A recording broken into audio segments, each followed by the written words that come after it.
Okay, we're on lesson 8.3.2, area and circumference of a circle. So in the previous lesson, we explored how an infinitely many-sided polygon really eventually leads us to this circle, right? And so, of course, from past math classes and from the previous lesson, now you kind of have an idea of what the area and the circumference should be because we saw that pattern and we really eventually got to the formula that we're going to really focus on today. Okay, so now that you know the area, circumference, the perimeter of a circle with radius 1, how can you find the area, circumference of a circle with any radius, right? So this is leading into the formula. So first examine how the circles at the right are related. Since circles always have the same shape, what is the relationship between any two circles? And we did explore that earlier in the chapter, that any circle and all circles are similar. They're all similar to each other because there's only one unit of measure that you're comparing. So there's not really a ratio to set up, right? What is the ratio of the circumference in perimeters, right? So in this case, you just compare the scale right here, 1 to 3. So for perimeter, it's 1 to 3. For area, you need to square both of them. It'll be 1 squared to 3 squared, which is 1 to 9. Okay, remember, area, you got to square both values. Perimeter is the same as the scale factor. Okay, if the area of a circle with a radius of 1 is pi square units, what is the area of a circle with radius 3 units, right? So for 3 units, if radius equals 3 units, then the area is pi times 3 squared because that is your scale factor, right? So you got to square your area. So that will give you 9 pi. If the radius is 10 units, same thing, it'll be pi times 10 squared, which is 100 pi. And then what about radius with r units? Well, r will be area equals pi r squared, right? So again, the formula didn't just pop out of nowhere. It actually makes sense because the scale from an area to an area is the scale factor squared. And so when you're comparing two circles, one with a radius 1 and one with a radius whatever, it'll be that whatever squared, right? Because 1 squared, 2, whatever squared. Okay, likewise, if the circumference perimeter of a circle is 2 pi units, what is the circumference of a circle with 3 units, right? So a radius with 3 units, it will be, circumference will be 2 pi times the radius, 3, so that's 6 pi. Right. A radius is 7 units, so 7 units will be circumference equals 2 pi times 7, which gives me 14 pi. What about r units? Well, if its radius is r, then the circumference is 2 pi times r, 2 pi r. So these are the formulas we really want to look at and really want to make sure we remember. Okay. If you want to, remember to put it on your toolkit so you can use it for future classes and future tests and quizzes. Read the definition of circumference and area of a circle in the math notes box for this lesson, then answer the questions below. So really quickly, here it is, right? It actually reaffirms what we just said. Area of circle is pi units squared. All circles are similar. Their areas increase by the square of the linear scale, so they increase by the scale factor, right? So here's your area, and here's your circumference. It could be 2 pi r or pi times diameter, okay? So we got our area here. We've got our circumference here, right? You can read through most of these. This actually goes into further into arc, so a part of a circle and a part of the area of a circle. So a part of the circumference and a part of the area is kind of fun. There's arcs and there's sectors. Okay, we'll talk about that throughout this lesson. Okay, so let's answer some questions. Find the area of a circle with a radius of 10 units. So the area will be pi r squared. So that's 100 pi square units. Find the circumference of a circle with diameter 7 units. So the circumference will be pi times the diameter, which is 7 pi units. If the area of a circle is 121 pi square units, what is its diameter? So area, if it's 121 pi, so area is pi r squared. In this case, you have 121 pi equals pi r squared. Since there's a pi on both sides, you can divide pi out. So you know now your radius squared is 121, and you take the square root. So your radius is going to be 11. You don't worry about the negative because this is a length, so we're going to keep our positive answer. But it's asking for diameter. So you got to double your radius to get the diameter. So the diameter is 22 units. Okay, always double check what you're being asked for.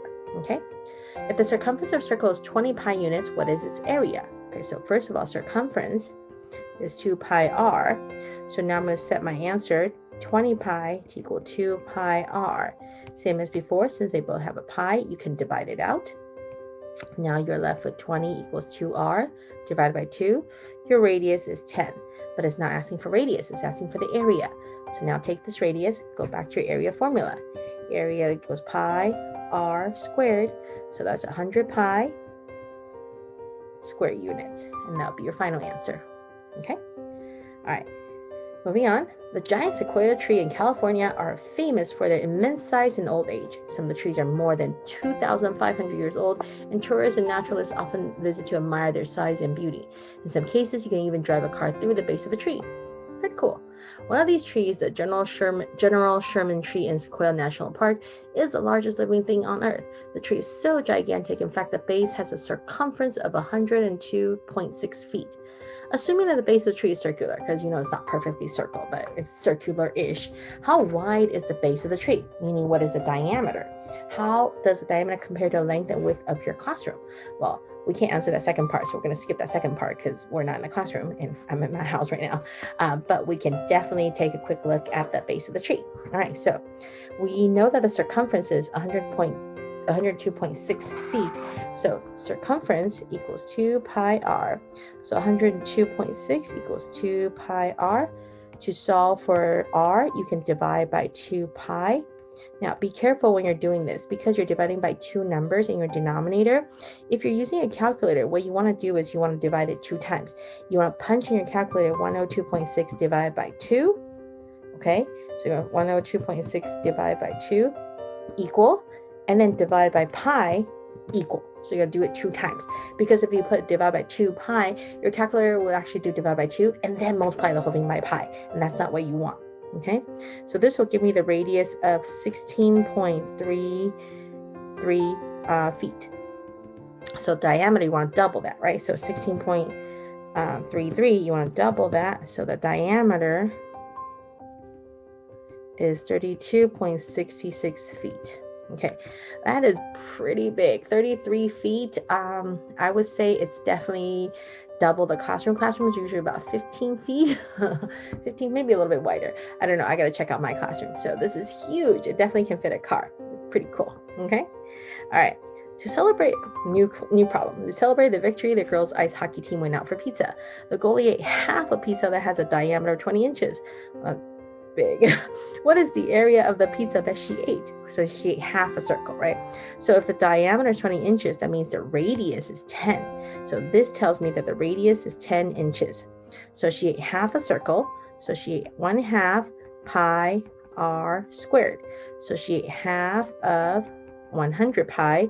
She ate 50 pi. That still doesn't make a lot of sense. So what you want to do is you want to actually multiply it out, because that 50 pi doesn't tell you much. So 50 times pi is approximately 157.08 square inches. It's pretty big. All right. Well, if you want to know, let's see. It's about a little over a square foot. So a square foot, about a little bit bigger than the size of your paper. That is huge. Oh, it's a cardstock, like the ones that you use to scrapbook, the 12 by 12. Oh, that's huge. That's a big pizza. Okay. What was the length of the crust that she ate? Leave your answer in exact form. So think about it, right? The crust. If she ate half the pizza, your crust is just this circle around. So they want to know what is this piece around. So half of the circumference, right? So the circumference is full circumference 2 pi r. But then you're going to take that and divide it by 2 because she only ate half, right? So it's 2 pi times 10. 10 is the radius. So it's 20 pi. Then don't forget to divide by 2 because she only ate half of it. She ate 10 pi. So 10 pi is approximately 31.42 inches. That's the crust that she ate. And that is the pizza. Oh, leave your answer in exact form. Sorry. So exact form's right here. Well, I figure if we change it to a decimal form, it's a little easier for you to picture it. So 31.42 inches. She ate 2 rulers. Well, no, actually, this is only 12 inches. So she ate a meter stick length of the crust. Oh gosh, that is huge. Okay, Sonia chose a slice from another pizza that had a diameter of 16 inches. Oh, this is a little bit smaller. If her slice has a central angle of 45 degrees, what is the area of this slice? What is the length of its crust? So think about it. Your full circle looks like this. And she ate one that has a central angle of 45 degrees, right? Now, think about what that means. In a circle, how many 45 degrees can you have? Well, if you cut it in half like this, that's 90 degrees, and you cut each one in half again, you will get your 45 degrees. So that's an eighth of a full circle, right? So that's what you want to get at. So first of all, she ate 1/8, and secondly, her radius is 8 inches, right? Because it's half of 16 inches. Okay, so what is the area she ate? Well, the area is 1/8, because she didn't eat the whole thing. She ate 1/8 of pi r squared. So 1/8 of pi times 64. She ate 8 pi inches squared, square inches. So that was the area she ate, which is about 24, 25 square inches, a lot less than the goalie. Okay. What about the length of the crust? So, area. Length of the crust. So crust will be 1/8 times the circumference. So 2 pi r, so 2 pi times 8. So that's 1/8 times 16 pi, which gives me 2 pi inches. So she only ate like 6 inches, which is, again, not too bad. Okay, so she ate only a little bit. As the evening drew to a close, Sonia noticed that there was only one slice of the goalie's pizza remaining. She measured the central angle and found that it was 72 degrees. What is the area of the remaining slice? What is the length of its crust? Okay, so we got lucky, right? We knew that 45 degrees was exact 1/8 of a circle. But what about the 72 degrees? What fraction of a circle is it? So you first want to figure out the fraction, and then you can use that to multiply out your area and your circumference. So how do we know? Well, a full circle is 360. So this is 72 out of 360. So let's reduce. For me, I can see, this is divisible by 6. So if I divide by 6, I get 12 over 60. I can keep going. If I reduce, I get 1/5. All right, that's the fraction I want to use now, right? Before it was 1/8. This time I have 72 degrees. It's a lot bigger. So definitely my fraction is a lot bigger. I have 1/5. Okay. And this was the goalie's pizza. So the goalie's pizza's radius was 10 inches. Okay, so the radius is 10 inches. Okay, so what is the area? Area of the remaining slice is 1/5 of pi r squared, right? So 1/5 of 100 pi, so that's 20 pi square inches. That's the area that's left. What is the length of the crust? So the crust is our circumference, so it's 1/5 times 2 pi times radius, so 1/5 times 20 pi, excuse me, 4 pi inches. Okay, all right, kind of a cool problem. All right, last part here. A portion of a circle like the crust of a slice of pizza is called an arc, right? So it's only a piece of the pizza. That's the part that my sons don't eat, which is really bad. This is a set of connected points fixed distance from a central point. So you have all these points the same distance away from this central point. That's what this is trying to explain. Okay, the length of an arc is a part of a circle's circumference. If a circle has a radius of 6 centimeters, find the length of the arc with a central angle of 30 degrees. So remember what we did before. We need to figure out the fraction first. So take 30 degrees out of 360, reduce that down. That gives me 1/12. Then we're looking for the circumference, right? So we take our radius. So it's 1/12 times the circumference of 2 pi r. So that gives me 1/12 times 12 pi, which is just pi. So this arc is only pi centimeters, which is 3.14 centimeters. Not super long. A region that resembles a slice of pizza is called a sector.